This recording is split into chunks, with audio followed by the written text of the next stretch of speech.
தீபா அப்படின்ற பேர் இப்போ மீடியாவில் ரொம்ப பரபரப்பாக பேசப்பட்டு வந்துட்டுருக்கு. தீபா வேற யாருமே இல்லைங்க, நம்ம ஜெயலலிதாவோட அண்ணன் மகன் தான் தீபா. பிறந்ததுலேருந்து போயஸ் கார்டனில் வேதா நிலையத்தில் ஜெயலலிதாவோட நிழல்லையே வளர்ந்து வந்த தீபா இப்போ போயஸ் கார்டனுக்குள்ளேயே நுழைய முடியாத நிலைமைக்கு தள்ளப்பட்டிருக்காங்க.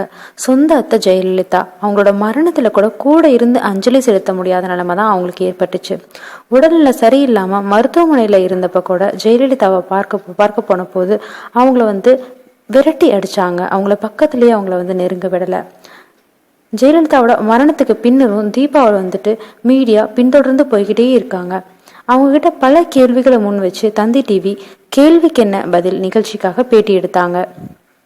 இந்த பேட்டி சனி ஞாயிறு ஒளிபரப்பாகும் அப்படின்னு சொன்னாங்க. ஆனால் அந்த பேட்டி திடீர்னு ரத்து பண்ணிட்டாங்க.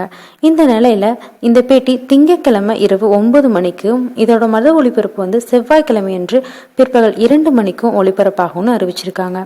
தீபாவோட பேட்டி ஒளிபரப்பாக ஆகாததுனால சமூக வலைதளங்கள்ல கடும் விமர்சனங்கள் எழுந்திருக்கு. இந்த நிலையில தீபாவோட பேட்டி நாளை ஒளிபரப்பாகும் அப்படின்னு தந்தி டிவி அறிவிச்சிருக்காங்க.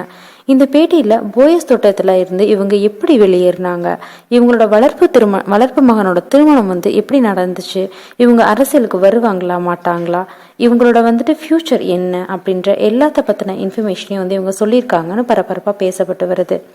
இது போன்ற இன்ஃபர்மேஷனை உங்களுக்கு தெரிஞ்சுக்கணும் அப்படின்னா எங்கள் சேனலை லைக் பண்ணுங்கள், ஷேர் பண்ணுங்கள், சப்ஸ்கிரைப் பண்ண மறந்துடாதீங்க. தேங்க்யூ.